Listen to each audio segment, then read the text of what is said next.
Hi అండి, నమస్తే. నేను మీ రేఖ. వెల్కమ్ టు రేఖా రాజు వంటశాల. ఇవాల్టి మన వీడియో వచ్చేసి చికెన్ పులావ్, నార్మల్ రైస్తో చికెన్ పులావ్ 1 కేజీ బియ్యానికి చెప్తున్నానండి. నేను చెప్పే విధంగా, నేను చెప్పే కొలతలతో ఈ విధంగా ట్రై చేశారంటే చికెన్ పులావ్ అనేది చాలా టేస్టీగా ఉంటుంది.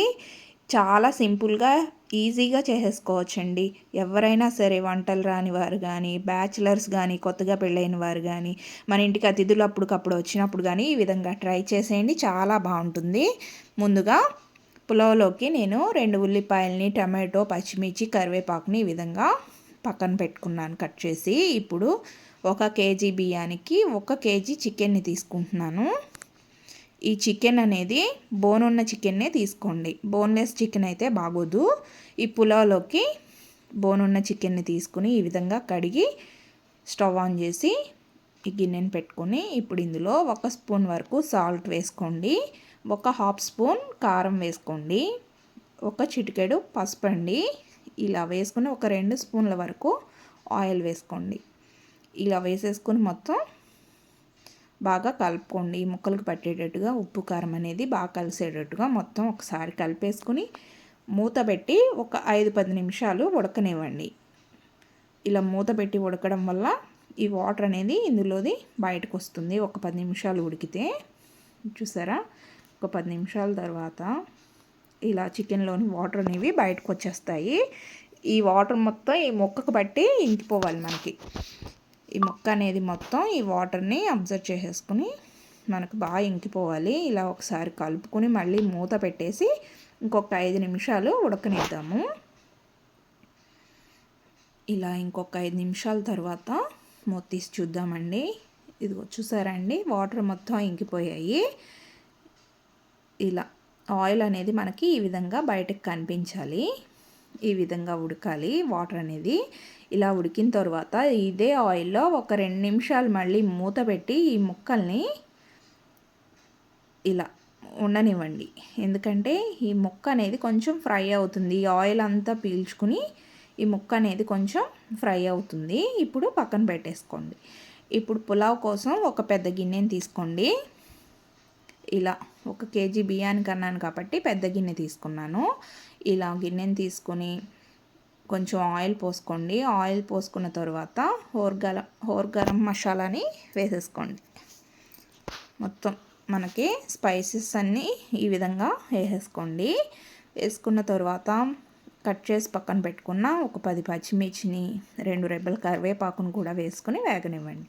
ఇలా వేగిన తర్వాత ఉల్లిపాయలండి, ఉల్లిపాయ ముక్కలు బాగా సన్నగా కాకుండా ఈ విధంగా కట్ చేసుకోండి, బాగుంటుంది.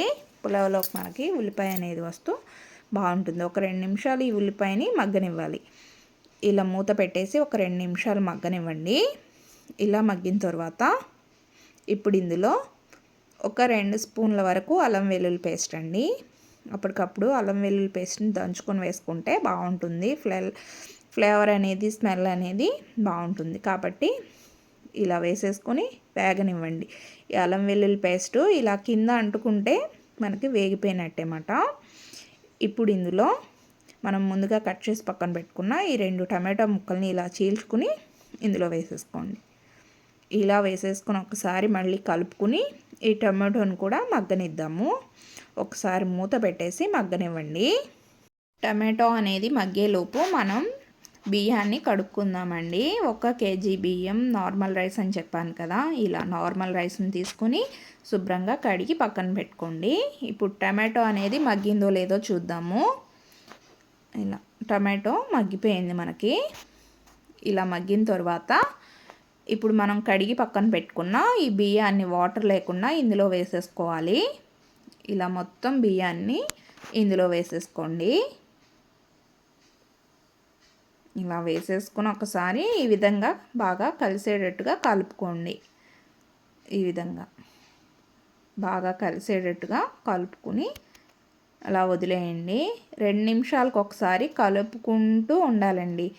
బియ్యం అనేవి కింద అడుగంటకుండా ఇలా 2 నిమిషాలకు ఒకసారి కదుపుకుంటూ ఉండాలి. మధ్య మధ్యలో అలా వదిలేస్తూ కలుపుతూ ఉంటే ఈ బియ్యం అనేవి బాగా వేగుతాయి. ఇలా ఒకసారి కలుపుతూ ఉండాలి. ఇప్పుడు 1 స్పూన్ బిర్యానీ మసాలా అండి. ఇలా వేసేసుకొని ఒక హాఫ్ స్పూన్ కారం వేసుకోండి. కారం కలర్ కోసం మాత్రమే వేస్తున్నాను. ఇలా వేసేసుకున్న తరువాత మళ్ళీ ఈ బియ్యానికి బాగా కలిసేటట్టుగా ఈ విధంగా బాగా కలుపుకోండి. ఈ విధంగా బియ్యం అనేది మనకి ఎంత బాగా ఫ్రై అయితే ఈ పులావ్ టేస్ట్ అనేది అంత బాగుంటుందండి. ఇదే స్టేజ్లో ఇప్పుడు చికెన్ అండి, మనం ముందుగా ఉడికించి పక్కన పెట్టుకున్న ఈ చికెన్ని ఇందులో వేసేసుకోవాలి. ఇప్పుడు ఈ చికెన్ని కూడా ఈ బియ్యానికి బాగా కలిసేటట్టుగా కలుపుకోవాలి. ఇలా మొత్తం బియ్యానికి ఈ ముక్కల్లోని ఫ్లేవరు మసాలా అన్నీ మనకి ఈ బియ్యంలోకి వస్తుంది. కాబట్టి ఈ విధంగా ఇలా 5-10 నిమిషాల వరకు బాగా బియ్యాన్ని వేగనివ్వండి.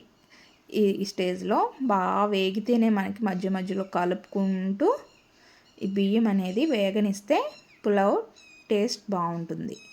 ఇలా కొంచెం బాగా వేగిన తర్వాత ఇప్పుడు ఒక కప్కి 2 కప్పుల వాటర్ అండి. నేను కేజీ బియ్యానికి అన్నాను కాబట్టి వాటర్ అనేది నేను తీసుకున్న గిన్నెతో 2 గిన్నెల వాటర్ పోస్తున్నాను. మీరు ఏదైనా గ్లాస్తో కానీ కప్స్తో కానీ కొలుచుకుంటే దాంతో ఒక కప్కి 2 కప్పుల వాటర్ తీసుకోండి. ఇలా వాటర్ పోసిన తర్వాత సాల్ట్ అనేది వేసేసుకోండి. సాల్ట్ వేసుకుని ఒకసారి కలుపుకుని ఉప్పు అనేది చూసుకోవాలండి ఈ స్టేజ్లో. ఎందుకంటే మనకి ఉప్పు తర్వాత వేస్తే కలవదు, కరగకుండా అలాగే ఉంటుంది. కాబట్టి ఇదే స్టేజ్లో ఉప్పు చూసుకుని ఉప్పు సరిపోకపోతే వేసేసుకోండి. ఉప్పు కొంచెం ఉప్పగానే వాటర్ ఉంటే ఉప్పు అనేది ఉడికాక సరిపోతుంది. ఇలా వేసుకుని ఒకసారి కలిపేసుకుని మూత పెట్టి ఈ వాటర్ మొత్తం ఇంకేటట్టుగా ఉడకనివ్వండి. ఇలా వాటర్ మొత్తం ఇంకిపోయింది చూసారండి. ఈ విధంగా ఇలా ఇంకిపోయిన తర్వాత ఇప్పుడు ఇందులో ఒక నిమ్మ చెక్కను పిండుకుందామండి.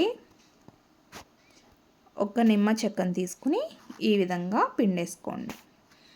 ఇప్పుడు ఒక 2 స్పూన్ల వరకు నెయ్యి వేసుకుందాము.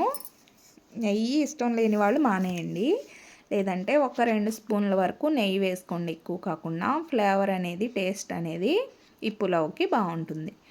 ఇలా వేసేసుకుని మూత పెట్టి ఆవిరి బయటికి వెళ్ళకుండా ఒక 10 నిమిషాలు అలా వదిలేయండి. మీడియం ఫ్లేమ్లో పెట్టి స్టవ్ అనేది ఈ పులావ్ అనేది రెడీ అయిపోతుంది. చూసారండి, ఇలా మగ్గిపోయింది నాకైతే పులావ్ అనేది. ఈ విధంగా పొడి పొడిలాడుతూ చికెన్ పులావ్ రెడీ అయిపోయింది. చాలా టేస్టీగా ఉంటుందండి. ఇలా ముక్క అయితే పర్ఫెక్ట్గా ఉంటుంది, ఉడికి మగ్గిపోతుంది రైస్ కూడా. చూసారా ఎంత బాగా వచ్చిందో. ఇలా ప్లేట్లోకి తీసుకొని సర్వ్ చేసేసుకోవటమే. ముద్దకి చికెన్ ముక్క తగులుతూ చాలా బాగుంటుంది టేస్ట్ అయితే. ఇలా ట్రై చేసి చూడండి. అప్పటికప్పుడు ఈజీగా ప్రిపేర్ చేసేసుకోవచ్చు. ఎవరైనా మన ఇంటికి అతిథులు వచ్చినప్పుడు గాను, వంటలు రాని వారు కానీ, బ్యాచిలర్స్ కానీ, కొత్తగా పెళ్ళైన వారు కానీ ఎవరైనా సరే చాలా ఈజీగా ప్రిపేర్ చేసేసుకోవచ్చు, ఎటువంటి హడావిడి లేకుండా. ఈ విధంగా ట్రై చేసి చూడండి. నా వీడియో నచ్చిందా అండి? నచ్చితే లైక్ చేసి సబ్స్క్రైబ్ చేసేసుకోండి. Thanks for watching.